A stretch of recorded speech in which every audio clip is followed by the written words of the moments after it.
포필라 드럭은 박출률 감소 신부전 환자의 사망률 감소와 입원 감소, 예후에 밀접한 관련이 되어 있기 때문에 가능한 4가지 약제를 반드시 써야 됩니다.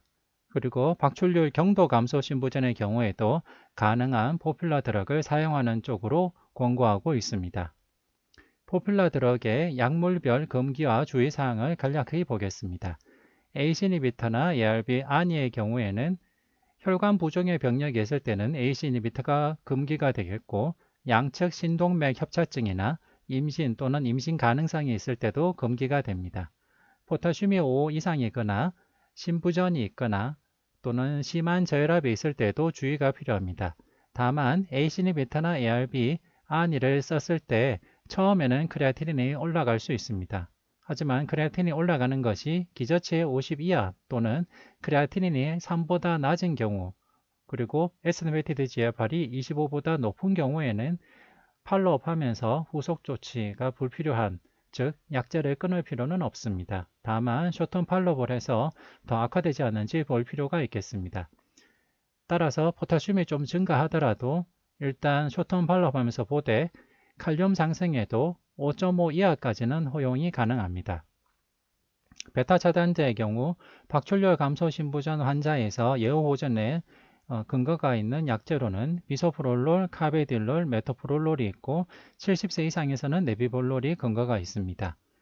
베타 차단제의 금기로는 2도나 3도의 방실 차단, 심각한 하지 허열, 그리고 천식이 있는데 천식의 경우에는 심장 특이적 베타 차단제에서는 사용이 가능합니다.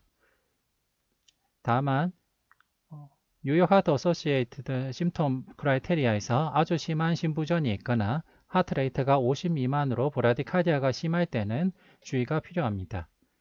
그리고 폐울열이 있거나 혈압이 너무 낮거나 복수가 차 있거나 심한 말추 부종이 있는 경우에도 체액이 감소돼서 폐부종 같은 것이 좀 안정이 되고 했을 때 그 이후에 베탄 차단제를 시작하는 것이 권고됩니다. 스피로락톤 같은 경우에는 포타슘이 5 이상일 때 주의가 필요하고 신장기능 장애가 있을 때도 주의가 필요합니다. 우리나라에서는 미네랄로 코르티코이드 리세터 안타고니스트로 현재로서는 스피로락톤이 사용이 가능한데 남성에서 여성 유방증 및 유방 통증을 야기시킬 수 있습니다. 이때는 에필라리노론으로 대치를 하는 것이 좋은데 아직 에필라리논이 널리 우리나라에서는 사용되지 않고 있습니다. SGLT2 이니비터의 경우 엠파글로플로진과 다파글리플로진이 현재 우리나라에서 신부전에 사용할 수 있는 SGLT2 이니비터입니다. SGLT2 이니비터의 금기는 알러지 반응이나 부작용이 심한 경우, 임신 가능성이 있거나 모유 수유부, 에스티메이티드 GFR이 20 미만 또는 저혈압 증상이 있거나 SBP가 95 미만인 경우에 금기이고, SGLT2 이니비터를 처음 사용했을 때 초기에 에스티메이티드 GFR이 약간 감소하는 것으로 알려져 있으나 가역적이고 약물을 초기에 중단할 필요가 없습니다. 오히려 장기적으로는 신장 기능 보호가 있다는 것이 확립이 되어 있습니다. 케톤산증을 주의할 필요가 있는데요. 케톤산증의 위험 요소를 교정할 필요가 있는데 대부분 탈수나 환자의 제너럴 컨디션이 더 중요합니다. 따라서 탈수에 주의하고 충분한 수분 섭취를 하도록 하는 것이 중요하고, 환자가 이뇨제를 복용하고 있거나 고령이거나 노쇠한 환자의 경우에는 탈수를 주의하면서 수분 섭취를 충분히 해서 하루에 1.5리터 이상 물을 드시도록 하는 것이 중요하겠습니다. 그리고 칸디다 바자이나티스 같은 생식기 진균 감염이 열에 한두 명 이상 발생할 수 있기 때문에 사전에 교육할 필요가 있겠습니다. 다파 CKD 트라이얼에서는 에스티메이티드 GFR 25 이상, 엠파식 키드니 연구에서는 에스티메이티드 GFR이 20 이상인 환자들을 대상으로 모집했기 때문에 몇몇 가이드라인에서는 다파글리폴로진은 에스티메이티드 GFR 25 이상인 경우, 엠파글리폴로진은 에스티메이티드 GFR 20 이상인 경우 사용할 수 있다라고 되어 있는 가이드라인도 있습니다. 앞서 보여드린 증내 환자의 경우 에스티메이티드 GFR이 42 정도로 조금 감소해 있었고, 다만 포타슘은 4.5 정도로 정상 범위였습니다. 기존에 드시던 복용약이 글리메피라이드가 있었는데 글리메피라이드는 에스티메이티드 GFR이 60 미만인 경우에는 비교적 저용량으로 사용하는 것이 좋고 이분은 신부전에 있기 때문에 SGLT2 이니비터를 써야 됩니다. 따라서 설포니유리아의 경우에는 감량이나 중단하는 것이 좋겠고요. 시타글리틴, 메포민의 경우에는 환자 약제는 충분히 쓸 수 있지만은 이분이 SGLT2 이니비터를 추가해야 되기 때문에 감량이나 또는 중단하는 것이 권고가 되겠습니다. 아테놀롤은 베타블로커이긴 하지만은 신부전 환자 예후를 호전시킨다는 근거가 없기 때문에 아테놀롤은 중단하고 신부전 환자 예후 호전에 근거가 있는 베타블로커로 바꿀 필요가 있겠습니다. 그리고 이분은 신부전도 있으면서 디스리피데미아가 있기 때문에 아톨바스타틴은 지속할 필요가 있겠습니다. 이분은 급성 심폐부종이 동반된 급성 신부전으로 입원한 환자이기 때문에 포퓰러 드럭을 사용해야 됩니다. 포퓰러 드럭을 사용할 때 고려할 점으로 에스티메이티드 GFR이 있는데 이분은 에스티메이티드 GFR이 42 정도이기 때문에 엠파글리플로진도 스타트가 가능하고 엔테레스터도 스타트가 가능합니다. 그리고 폐부종이 호전되는 경과를 보이면 베타블로커 중에 신부전 예후 호전에 근거가 있는 카베딜로 같은 베타블로커를 사용하는 것이 좋겠고 그리고 SBP가 100 이상이고 에스티메이티드 GFR이 30 이상이면서 포타슘이 5 미만인 경우가 유지가 된다면 스피루락톤 반알도 추가하는 것이 좋겠습니다. 이 포퓰러 드럭 외에 환자의 심톰이나 입원 같은 것들을 호전시킬 수 있는 약제로 디곡신이나 이바보라딘 같은 약제가 있습니다. 디곡신은 최근 진료 지침에서는 저용량 반알 정도인 0.16mg QD 정도로 사용하는 것이 일반적으로 권고가 되고요. 특히 심방세동에 동반된 신부전 환자에서 베타차단제를 사용해도 맥박 조절이 잘 되지 않거나 베타차단제를 사용할 수 없는 경우 맥박 조절, 레이트 컨트롤을 위해서 디곡신 사용이 도움이 됩니다. 그리고 ACE 이니비터 아니, 베타블로커, 스피로락톤을 써도 증상이 있는 박출률 감소 신부전 환자에서는 재입원율을 낮추기 위해서 저용량 디곡신을 사용하는 것이 권고됩니다. 이바브라딘의 경우에는 자심실 박출률이 35% 이하이면서 맥박수가 분당 70회 이상인 동율동의 신부전 환자에서 표준 치료에도 증상이 지속될 때 사용할 수 있습니다. 일반적으로 초회 용량은 노인의 경우 2.5mg, 노인이 아니면 5mg 하루 2번 정도로 시작을 하고 분당 심박수를 50회 가까이 70회 미만으로 낮추고 만약에 50회 밑으로 더 떨어지지 않도록 조심하는 것이 좋겠습니다. 그와 함께 신부전 환자에서 철결핍성 빈혈이 동반이 될 때 철분제 주사를 사용하는 것이 예후 호전에 도움이 된다는 근거가 있기 때문에 신부전 가이드라인에는 철결핍에 대해서 워크업을 하고 철분 결핍이 있을 경우 철분제 주사를 놓으라라는 공고안이 들어가 있습니다. 철결핍성 빈혈이 동반된 신부전 환자의 경우에는 철분제 중에 페리카복시말토즈 같은 경우 정맥 투여를 하는 것이 타당하다고 되어 있고 최근에 급성 신부전으로 입원했던 자심실 박출률 50% 이하의 철분 결핍을 동반한 환자에서 철분제의 정맥 투여가 신부전으로 인한 입원 감소에 도움이 될 수 있다라고 명시를 하고 있습니다. 신부전 가이드라인에서 쓰고 있는 철결핍의 정의로는 시름 페리텐이 100mg이거나 100 미만이거나 시름 페리텐이 300 미만이면서 아이언 TIBC 즉 트랜스페린 세츄레이션이 20% 이하 미만인 경우를 정의로 하고 있습니다. 이럴 때 페린젝트주가 사용이 가능한데요. 페린젝트주 즉 페리카복시말토주 주사의 경우에는 어펌 어큐트 하트 페일리어 트라이얼에서 환자의 신부전 입원을 줄이는데 도움이 된다는 것이 확인이 된 주사제입니다. 철분 결핍이 확인된 즉 시름 페리틴이 100 미만이거나 시름 페리틴이 300 미만이면서 트랜스페린 세츄레이션이 20% 미만이면서인 자심실 박출률이 50% 미만인 급성 신부전 환자에서 폐부종이 호전되고 안정된 다음 철분 카복시 말토즈 치료를 했을 때 신부전으로 인한 입원 위험을 줄였다라는 것이 어펌 어큐트 하트 페일리어 트라이얼입니다. 다만 어펌 어큐트 하트 페일리어 트라이얼에서는 심혈관 사망 위험에는 뚜렷한 영향을 미치지는 못하였습니다. 현재 우리나라에서 페릭하복시말토주 주사제로 사용이 가능한 것은 페린젝트주가 있는데요. 근데 페린젝트주는 안타깝게도 아직도 비급여로만 사용이 가능합니다. 일반적으로 환자의 체중이나 철분 수치에 따라서 페린젝트주를 1000mg에서 1500, 2000mg까지 투여를 하는데요. 한번 주사할 때 500에서 1000 주면서 일주일 간격으로 주사가 가능합니다. 그리고 페린젝트주는 500ml짜리 바이얼과 1000ml짜리 바이얼이 있는데 일반적으로 노마이셀라인 250 정도의 믹스에서 서서히 투여하는 것이 가능합니다. 페린젝트 말고도 하트 페일리어 환자에서 철분 결핍이 있을 때 철분 주사제로 환자의 심혈관 사망, 신부전 입원을 줄인다는 것이 증명된 약제가 있습니다.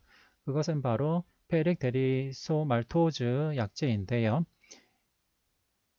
이 약제의 경우에는 아이언맨 트라이얼에서 철분 결핍이 있고 자심실 박출률이 45 이하인 신부전 환자에서 이 주사를 투여했을 때 신부전으로 인한 입원, 심혈관 질환으로 인한 사망 위험을 낮추는 것으로 나타났습니다.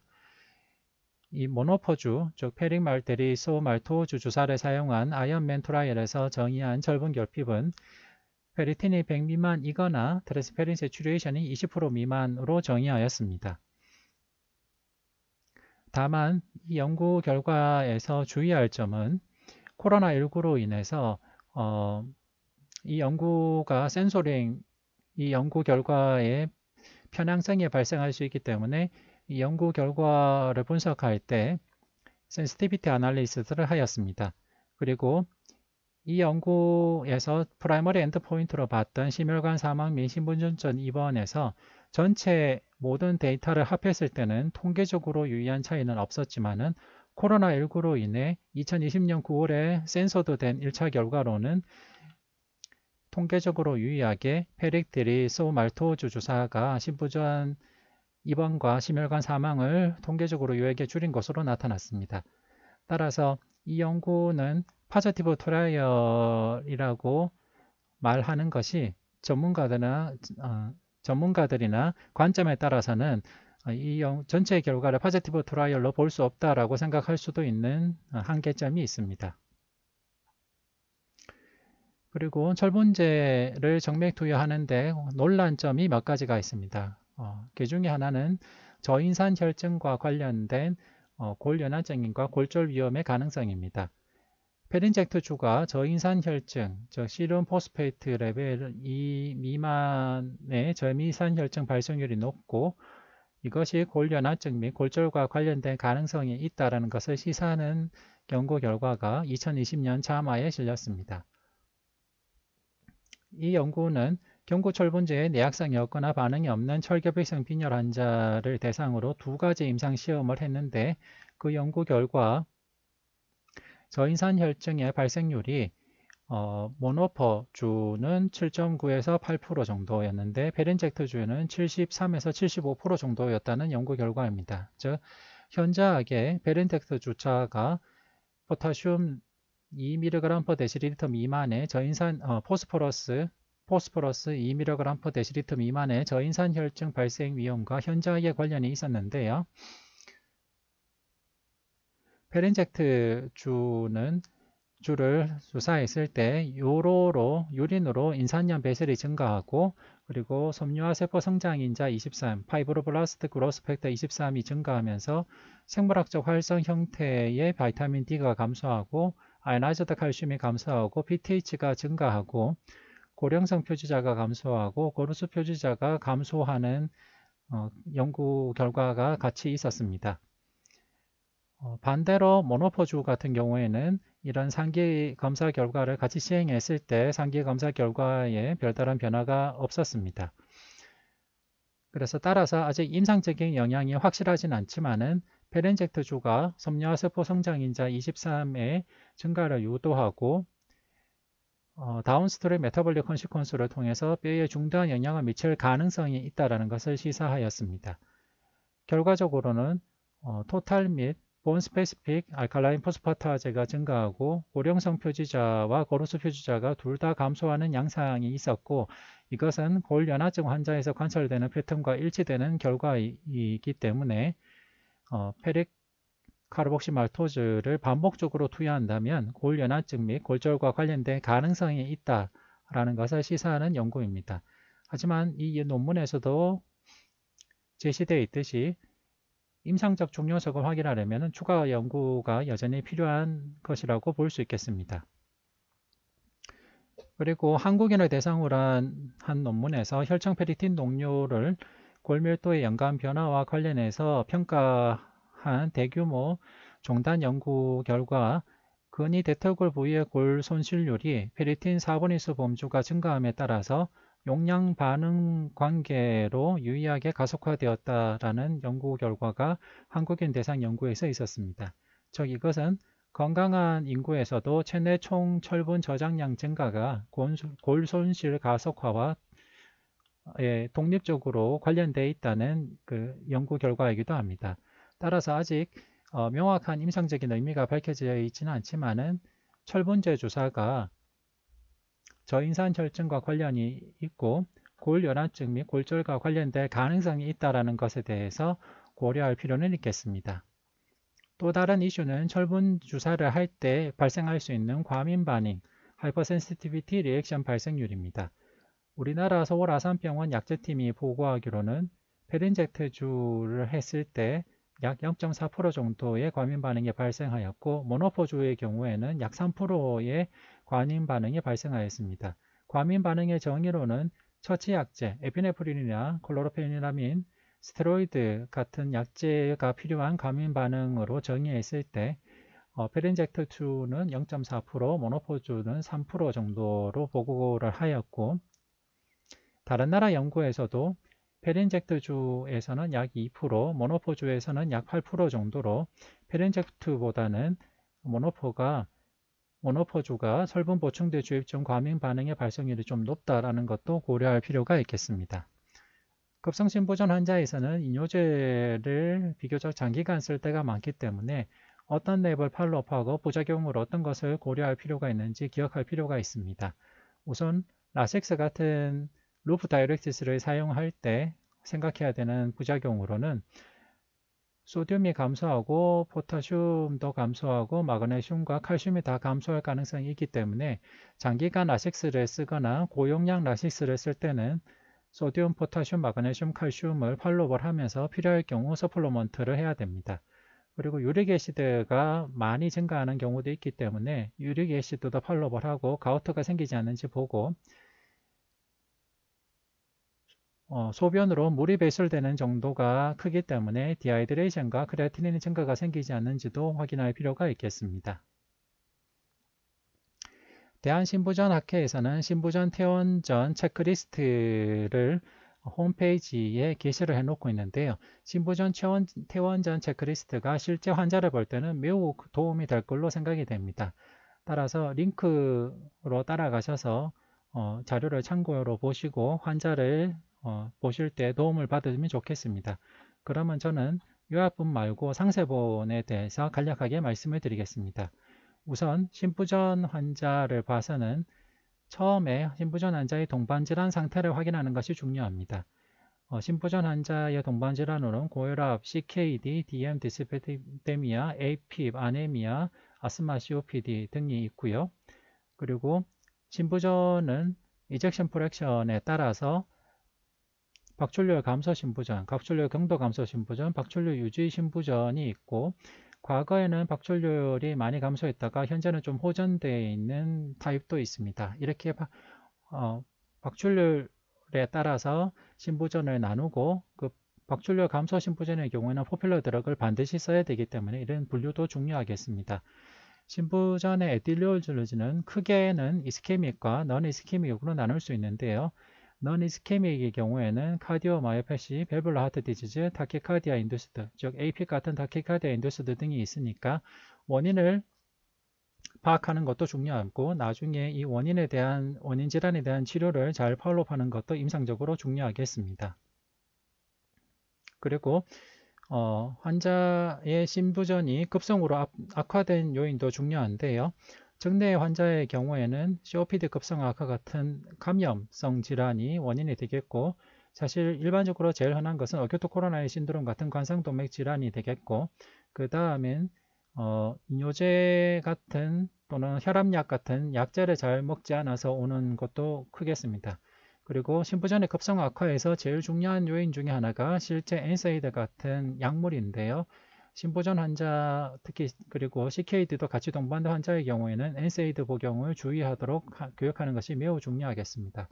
그리고 에픽 같은 얼리스미아가 동반될 때도 급성 신부전 악화가 오는 경우가 흔히 있겠습니다. 그리고 혈압 조절이 중요하겠습니다. 박출력 감소 신부전 환자의 경우에는 포퓰러 드럭을 반드시 퇴원 전에 다 사용하는 것이 예후와 사망률 감소에 매우 중요하기 때문에 박출력 감소 신부전의 경우에는 포퓰러 드럭을 반드시 쓰는 것을 확인하고 만약 포퓰러 드럭 중에 하나라도 쓰지 않는다면 쓰지 않는 이유를 체크리스트로 남겨놓을 필요가 있습니다. 예를 들면은 ACE 이베터나 ARB를 써야 되는데 못 쓰는 이유가 어떤 건기사항이 있는지 체크를 하는 것이 되어 있는데요. 왜 쓰지 않는가, 왜 쓰지 않았는지 이유를 밝히라는 이 체크를 하면서 내가 포퓰러 드럭을 잘 쓰고 있는지 한번 리마인드를 하고 그리고 나중에 이 포퓰러 드럭의 건기사항이 호전이 됐을 때 다시 포퓰러 드럭을 시작해야겠다는 것까지 리마인드 하는데 도움을 받을 수 있겠습니다.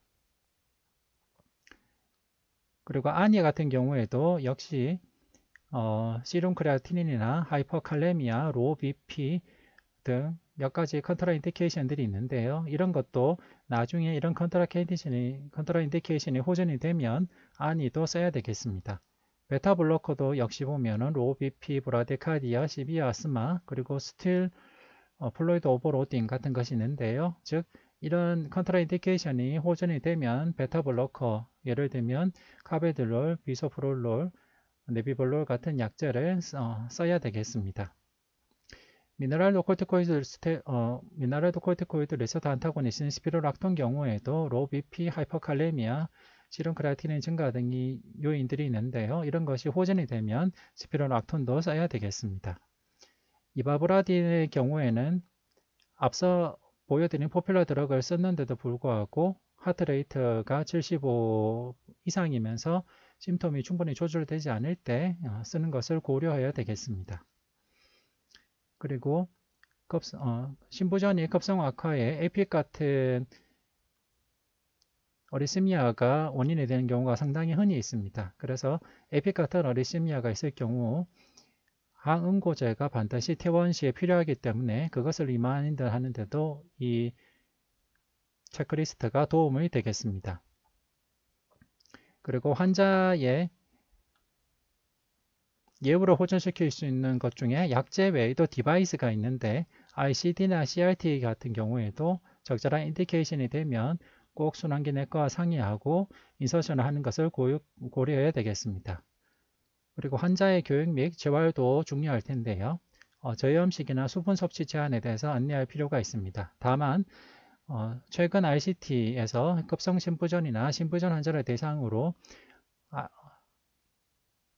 저염식을 하는 것이 환자의 클리니컬 엔드포인트를 호전시키지 못한다는 연구 결과가 있기 때문에 환자의 컴플라이언스가 좋고 충분히 저염식이 가능하다면 모르겠지만은 환자에게 무리해서 저염식을 하도록 한다면 환자가 도리어 식사량이 감소하는 경우도 발생하고 그럴 경우 노인 하트 페일러 환자의 예후가 나빠질 가능성도 있기 때문에 저염식 같은 경우에는 환자의 컴플라이언스나 제너럴 컨디션을 봐가면서 고려를 하는 것이 좋겠고요. 그리고 매일 체중, 혈압, 맥박을 확인하는 것이 중요합니다. 그 이유는 환자가 체중이 2에서 3kg 이상 증가한 경우, 특히 3kg 이상 증가한 경우에는 PRN 라식스를 쓰는 것이 환자가 급성 악화로 병원에 응급실로 오는 것을 줄이는 데 도움이 되기 때문에 신부전 환자에서는 꼭 매일 체중과 혈압, 맥박을 측정하고 3일 동안 다른 특별한 이유 없이 체중이 2에서 3kg 이상 증가한다면 PRN 라섹스를 복용하도록 교육하는 것도 중요하겠습니다. 그리고 퇴원 환자의 추적 관리도 중요한데요. 환자는 포필러 드럭을 쓰고 라식스 같은 약제를 쓰기 때문에 전해질 혈액학적 수치를 추적 검사하고 EKG와 엑스레이를 팔로우하는 것도 중요하겠습니다. 네, 이상 경청해 주셔서 감사합니다.